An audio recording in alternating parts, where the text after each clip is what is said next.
Comment payer très peu, voire pas d'impôts sur tes loyers en immobilier, c'est ce qu'on va voir ensemble dans cette vidéo. Je vais te parler des différents régimes, des différentes stratégies à titre personnel. On va pas parler des régimes professionnels, c'est-à-dire qu'on ne va pas parler de la SCI, à l'IS ou à l'IR. On ne va pas parler du statut de marchand de biens ou des holdings, que ce soit en régime Murphy ou en intégration fiscale. D'ailleurs, si ça t'intéresse, je t'en ferai d'autres vidéos.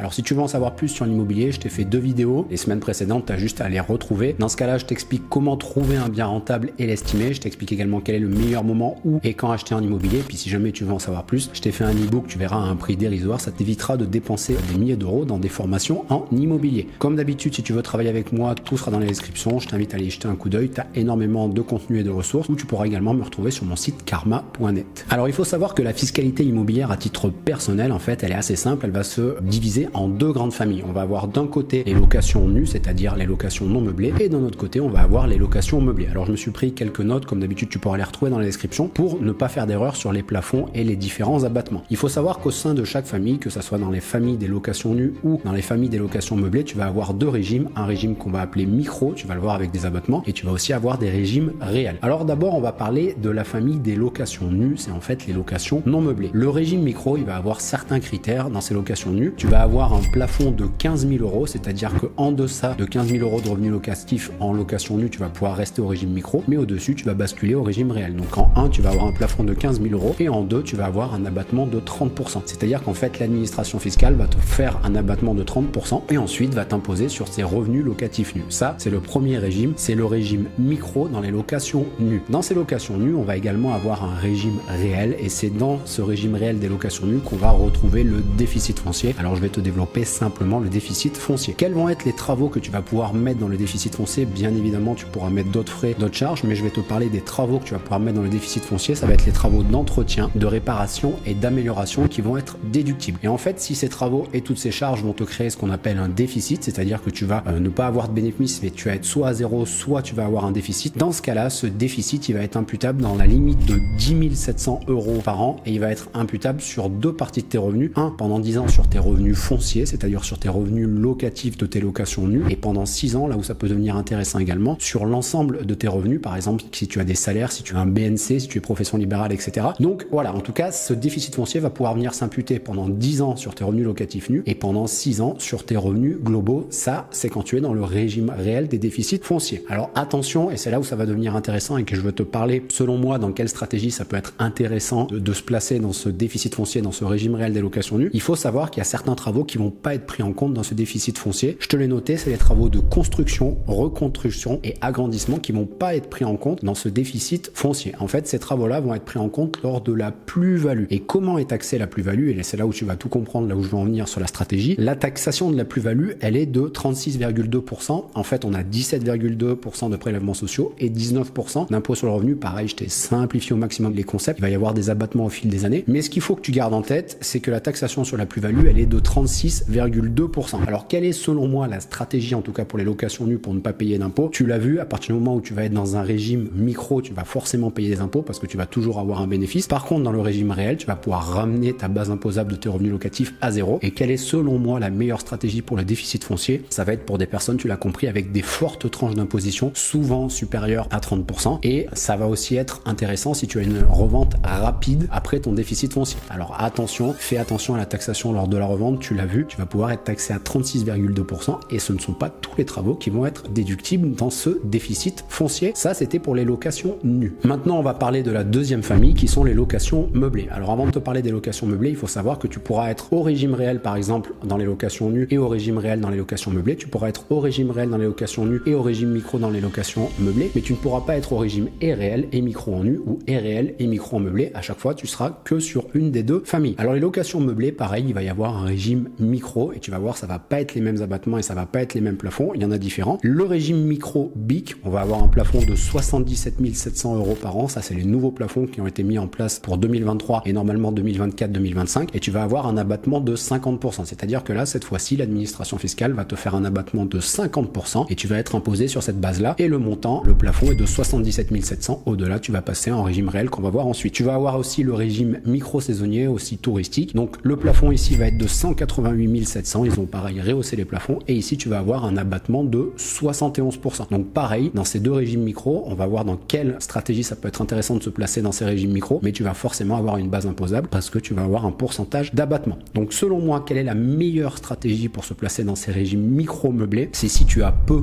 ou pas de travaux, parce qu'en fait tu auras peu de choses à déduire. Si tu as peu ou pas de crédit, si par exemple tu as acheté tes biens cash ou que tes biens sont finis de rembourser, dans ce cas-là ça peut être intéressant de se placer dans ces régimes micro parce que tu auras peu de choses à déduire, ou bien évidemment si tu as une revente à court terme. Donc ce qu'il faut retenir, c'est que ces régimes micro, quelle est la stratégie selon moi? C'est peu ou pas de travaux, peu ou pas de crédit et revente à court terme. Et ensuite, on l'a dit, il y a également des régimes réels dans ces locations meublées et on va voir, il y a deux régimes réels. Il y a le régime LMNP, loueur meublé non professionnel, et le régime LMP, loueur meublé professionnel. On en a notamment beaucoup parlé du régime loueur meublé professionnel depuis quelques mois voire quelques années parce qu'il y a certains critères qui ont changé. Le gros avantage des locations meublées au régime réel par rapport aux locations non meublées au régime réel, c'est qu'on va pouvoir déduire beaucoup plus de choses dans ces locations meublées. Notamment, on va pouvoir faire ce qu'on appelle l'amortissement du bien. Alors là, c'est un calcul comptable où ton comptable va par exemple amortir, je te prends vraiment des exemples grossis, l'électricité à la plomberie sur 10 ans, peut-être les meubles sur 3 à 5 ans et peut-être ce qui est fondation, gros œuvre, toiture, peut-être sur 20, 25, 30 ans. Et en amortissant ce bien-là, tu vas pouvoir déduire beaucoup plus de choses et ramener ta base imposable de tes revenus locatifs meublés à zéro. Il y a deux types de régimes, je te dis, il y a le régime loueur meublé non professionnel et le régime loueur meublé professionnel. Et à quelles sont les conditions, les différences entre ce régime loueur meublé non professionnel et ce régime loueur meublé professionnel? En fait, tu vas basculer en régime de loueur meublé professionnel. Ce régime que moi j'avais, pour la petite histoire, j'avais 45 lots, où tu vas basculer en loueur meublé professionnel si tes revenus locatifs